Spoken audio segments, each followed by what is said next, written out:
ഏറെ ഏറെ തോന്നല് തോന്നി നാവിൻ തുമ്പില്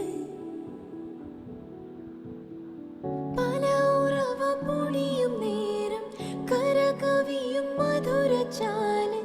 അത് രുചിയിൽ കലരും ചോര പിരിശം പരവശം ചെറുചെറികളലിയും സ്വാദ് കൊതി പഴകി മുന്തിരിച്ചാറ്